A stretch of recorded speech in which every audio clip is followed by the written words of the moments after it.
어떤 남자가 TV 진품 명품 쇼에 초소로 쓰여진 고문서 하나를 들고 나왔습니다. 사회자가 묻습니다. 의뢰인께서 들고 나온 문서는 딱 봐도 오래된 문서 같은데 어떤 사연이 있습니까? 사회자의 물음에 이 의뢰인은 가슴을 한껏 자신 있게 펴며 이렇게 말합니다. 저희 집의 가보입니다.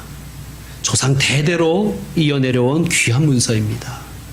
드디어 감정이 시작되었고 사회자가 감정위원들에게 물었습니다. 의뢰인께서 가져오신 이 문서는 어떤 문서입니까? 그러자 감정위원이 즉시 대답합니다. 노비문서입니다. 조상 대대로 멋진 글씨를 보고 이것이 어떤 문서인지 모르고 지키고 있었는데 본질은 노비문서였습니다. 아름다운 글씨보다 그 내용이 무엇인가가 더 중요하지 않습니까? 현상이 아니라 본질을 붙잡아야 됩니다. 성령께서 엄청난 능력을 바울에게 부어주셨습니다. 12절에 보시면 심지어 어느 정도의 능력이었냐 하면 바울의 몸에서 손수건이나 앞치마를 가져다가 병든 사람에게 얹어주면 그 병이 낫고 악귀도 떠나더라는 거예요. 엄청난 능력이죠. 놀라운 기적입니다. 바울은 그저 지난 시간에 우리가 살펴봤지만 말씀 사역에 집중했어요. 성령께서는 성령의 일을 하셨고 바울은 바울의 일을 했습니다. 우리가 본질적인 사명에 집중할 때 하나님은 하나님의 일을 하실 줄로 믿습니다. 이거를 거꾸로 하려는 사람이 있어요. 내가 하나님 일 하려고 하고 내가 하나님이 하실 일을 내가 하려고 하고 또 하나님께는 내가 할 일을 맡기고 거꾸로 하려는 사람이 있습니다. 누구냐? 13절에 보면 돌아다니며 마술하는 어떤 유대인들입니다. 대표적인 사람이 14절에 나오는 스게와의 7 아들들입니다. 이들은 본질에는 관심이 없고 현상만 붙들고 살아가는 사람을 의미합니다. 자, 손가락이 달을 가리키고 있으면 무엇을 봐야 됩니까? 달을 봐야죠. 그런데 뭐 손가락이 짧다느니 손톱 매니큐어 색깔이 뭐 저렇냐느니 그런 식으로 하는 것은 현상만 붙들고 살아가는 사람들을 의미합니다. 능력과 기적은 하나님을 보라고 하나님을 가리키는 손가락입니다. 그러면 하나님을 봐야지요.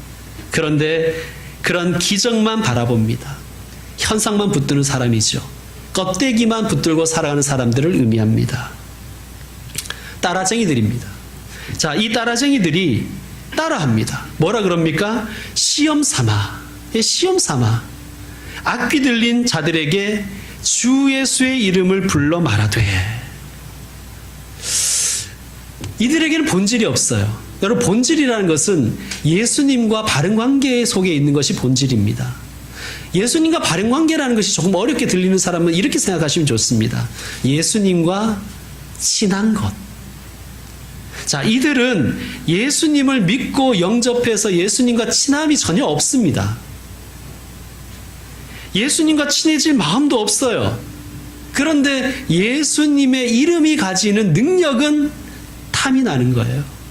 그래서 이렇게 말합니다. 내가 바울이 전파하는 예수를 의지하여 너에게 명하노라. 예수님과 친하지 않은데 친할 마음도 없는데 오직 그 이름이 가지는 능력에만 관심이 있어서 본질에는 관심이 없고 현상만 붙드는 그런 사람입니다. 어떤 목사님께서 하신 설교에서 들은 내용입니다. 한 무당이 있는데 그 무당의 이름이 정에스더입니다. 에스더. 그 이름에서 알 수 있듯이 이분은 아마 부모님이 크리스찬이었던 것 같습니다. 이 여인에게 사연이 있어요. 몸이 너무 아팠다는 거예요. 우리가 소위 말하는 신병이었습니다. 그러다가 어느 날 꿈속에서 이런 음성을 들었어요. 정한수 한 그릇을 떠다가 성황당 앞에서 절을 하면 너의 병이 나을 것이다. 실제로 시험 삼아 한번 해보았습니다. 해봤더니 정말 병이 씻은 듯이 나은 거예요. 그런데 그만 그러다가 그에게 악신이 씌어버린 것입니다. 그리고 무당이 되었습니다. 이 무당, 정에스더 무당은 보통 무당들은 이 자기 무당집에 자기가 모시는 신들의 그림을 놓잖아요. 뭐 부처를 놓든지 신들의 그 그림을 놓는데 이 정에스더 무당은 십자가를 걸어놨다는 거예요. 여러분, 이름이 성경에 나오는 이름이라고 해서 그가 신앙인은 아닙니다. 그의 본질이 신앙과 상관없을 수 있습니다. 십자가를 걸어 두었다고 해서 혹은 십자가를 내 목에 장식으로 달고 다닌다고 해서 예수님과 친한 것은 아닙니다. 예수님의 제자는 아닐 수도 있습니다. 본질은 없고 껍데기만 붙들어서는 예수님과 아무런 관계가 없는 것이지요. 자, 스게와의 일곱 아들이 어떻게 되었습니까? 이 스게와의 일곱 아들이 악귀 들린 사람에게 조롱을 당합니다. 내가 예수도 알고 바울도 아는데 너는 누구냐? 그리고는 악귀 들린 사람이 그들에게 뛰어올라 그들을 눌러 이겨 그들이 상하여 벗은 몸으로 그 집에서 도망쳤습니다. 여러분, 중요한 건 본질입니다. 예수님이 우리의 본질이에요. 내가 예수님 안에 있고 예수님이 내 안에 계심, 이것이 올해에도 그리고 새해에도 우리가 붙잡아야 될 본질입니다. 예수님과의 좋은 관계 속에 있으면, 예수님과 친하면 악귀도 떠날 줄로 믿습니다.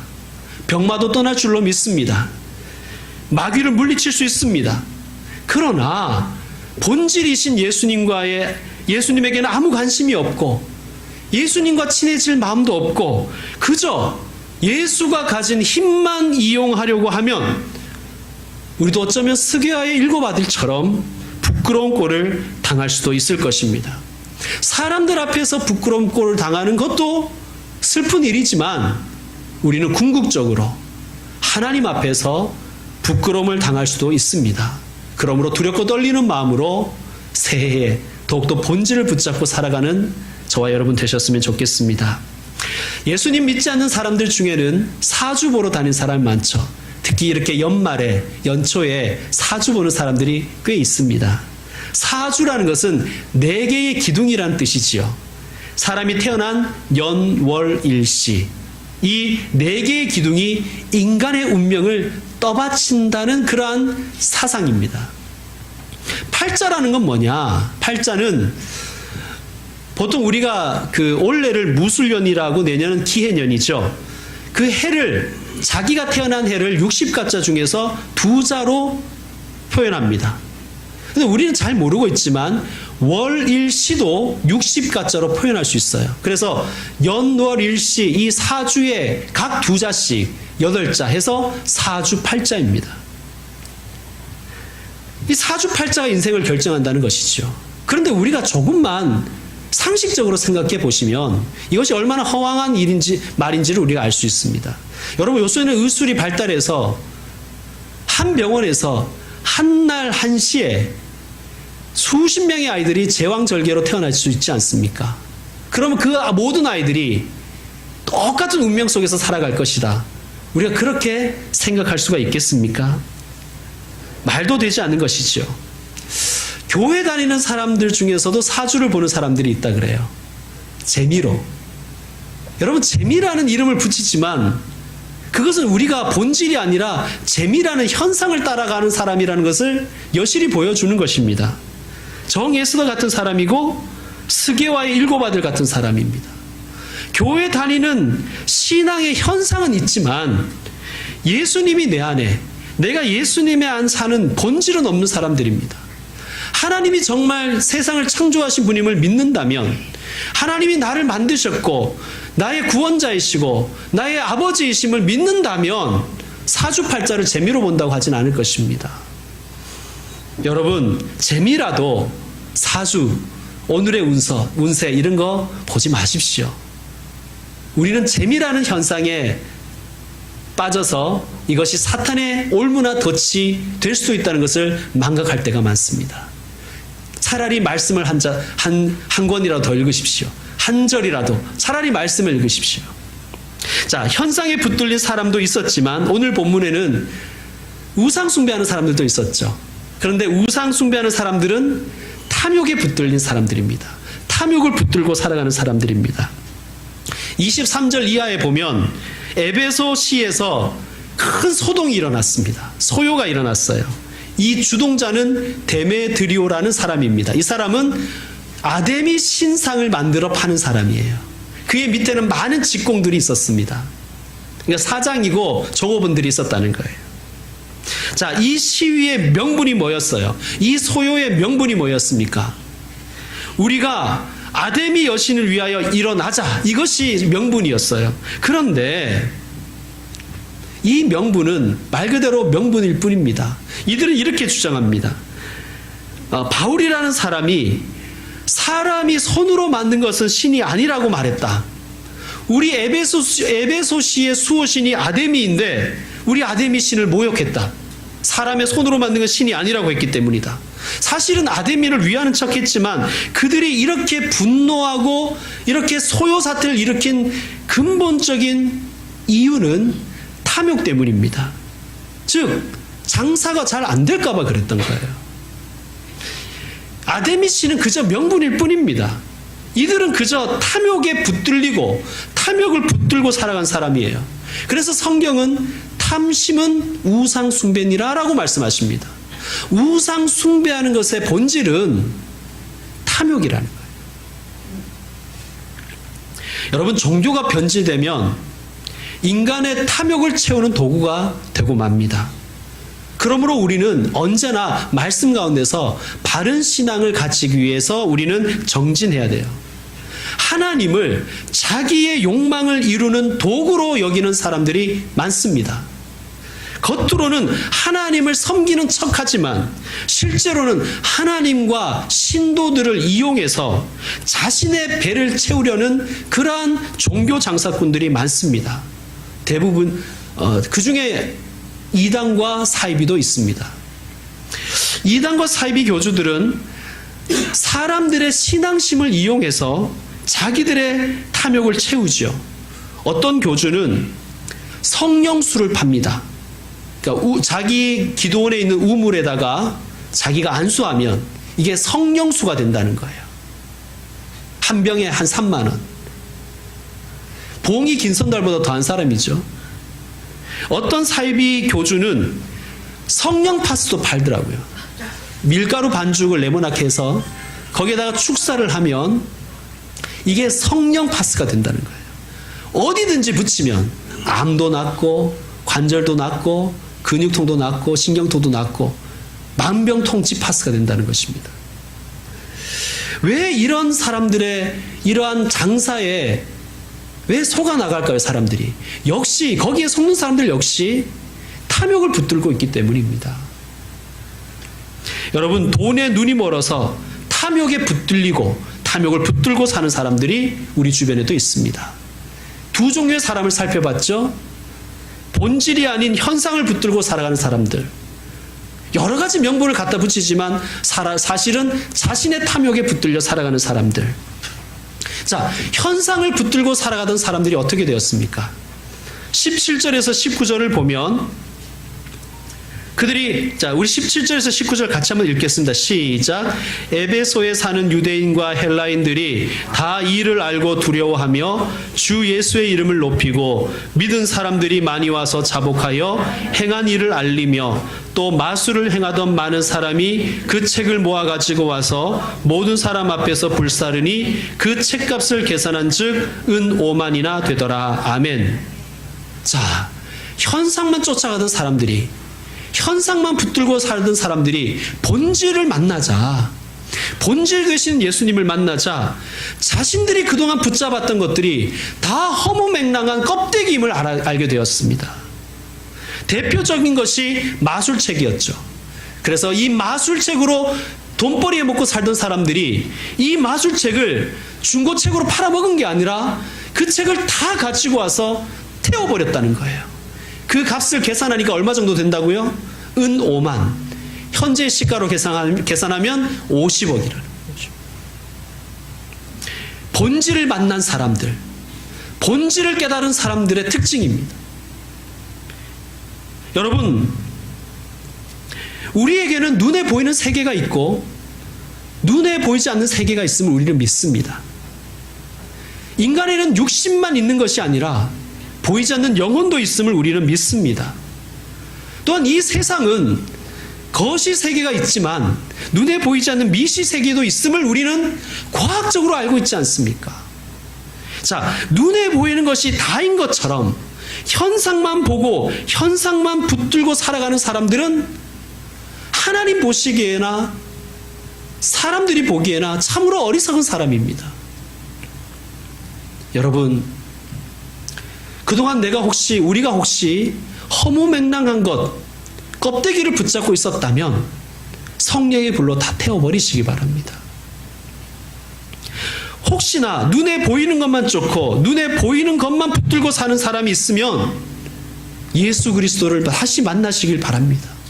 그리고 혹시 여러분 주변에 그런 분이 있으면 보이는 것만 믿고 사는 사람, 보이는 것만 붙들고 사는 사람이 있으면 그분에게 예수님을 전하시길 바랍니다. 그것이 본질을 만난 우리가 살아가야 될 삶의 모습입니다. 자, 탐욕에 붙들려서 실제로는 여신을 위하는 것이 아니라 자신들의 탐욕을 채우기 위해서 살아가던 이 데메드리오 일당의 소동은 어떻게 끝이 납니까? 35절 이하에 보면 에베소시의 서기장이 나와서 정리해 줍니다.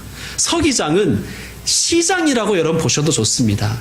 이 에베소 시장이 나와서 이렇게 정리합니다. 너희들의 이 소요는 명분이 없다. 바울이 신당의 물건을 훔친 것도 아니고 아데미 여신을 직접적으로 모독한 것도 아니지 않느냐. 만약 그에게 고소할 일이 있으면 우리에게는 법정도 있고 재판장도 있으니 너희들이 법에 호소하면 된다.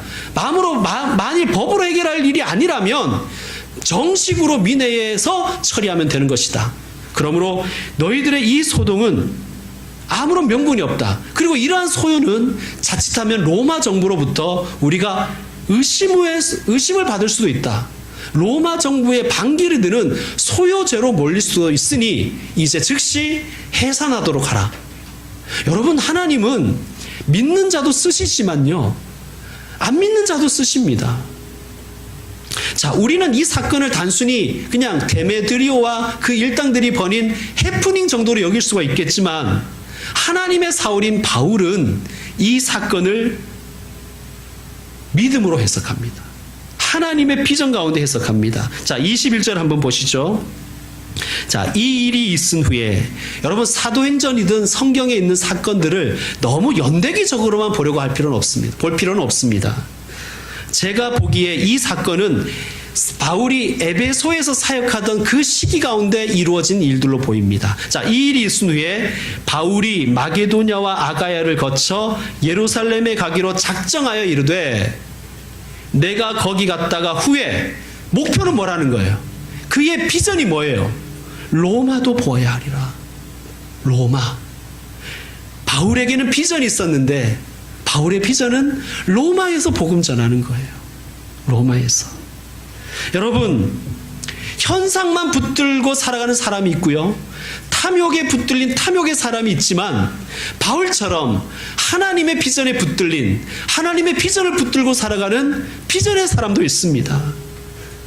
여러분, 비전을 붙들고 살아가는 사람들, 비전에 붙들린 사람들의 특징이 있는데 이 사람들은 자신에게 일어나는 일들을, 자신의 주변에서 일어나는 사건을 자신의 비전 가운데서 해석해낸다는 거예요. 그 비전이 있으므로 자기에게 일어나는 일에 일희일비하지 않는다는 거예요. 여러분, 우리는 하루에도 12번 마음이 더 무너졌다가 일어났다가 하지 않습니까? 우리에게 비전이 없어서 그래요. 자, 현상에 붙들려 살아가던 사들이 본질 되시는 예수님을 만나자 그들이 마술책을 다 태워버렸지 않습니까?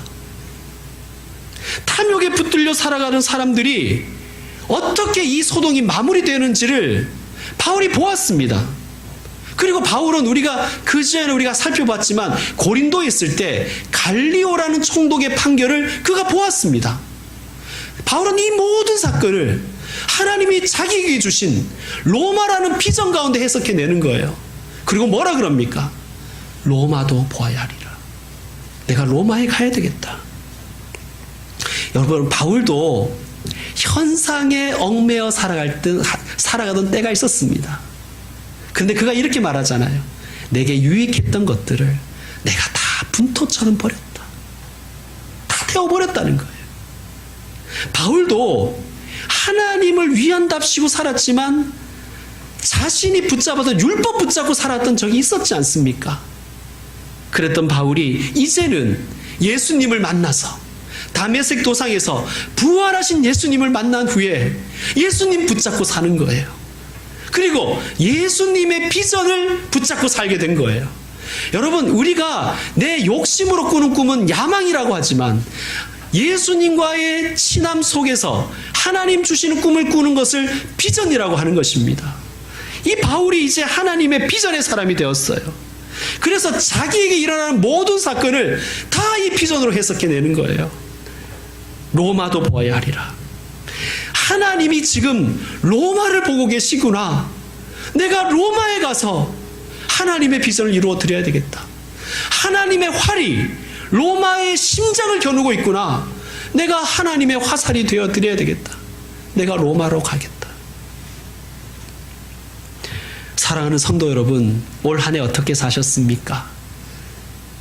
그냥 껍데기를 붙잡고 사셨습니까? 현상에 붙들려 살았습니까? 아니면 욕심에 붙잡혀 살았습니까? 욕심 붙들고 살았습니까? 어떻게 살았든지 오늘부터 이제 새해에는 비전의 사람들이 되시기를 축원합니다. 이제 말씀 마무리하겠습니다. 한 아이가 엄마에게 와서 이렇게 말합니다. 엄마, 나 용돈 좀 주세요. 엄마가 왜? 곧 있으면 엄마 생일이잖아요. 엄마 생일 선물 좀 사려고요.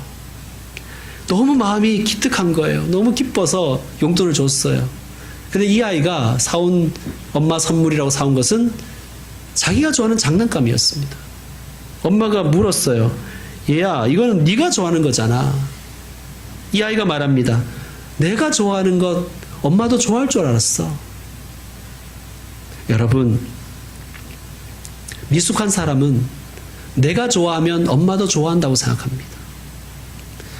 미숙한 신앙의 사람은 내가 좋아하는 것 하나님도 좋아한다고 생각합니다. 그러나 성숙한 사람은 하나님이 좋아하는 것을 붙잡습니다. 하나님께서 저와 여러분 통해서 무엇 받기를 원하실까요? 그것이 비전입니다. 비전을 발견하시고 비전 발견하기 위해서 기도하시는 분들 되십시오. 혹 발견하셨다면, 비전이 있으시다면 그 비전을 붙잡고 살아가는, 그리고 그 비전을 붙잡기 위해서, 이루기 위해서 기도하는 비전의 사람들이 되십시오. 어떻게 살았든지 이제 다 살아왔던 옛사람은 세월을 따라서 보내버리시고 다가오는 새해에는 비전 붙들고 비전에 붙들려 살아가는 비전의 사람 되시기를 주의 이름으로 축원드립니다. 아멘. 자, 이 시간에 우리 일어나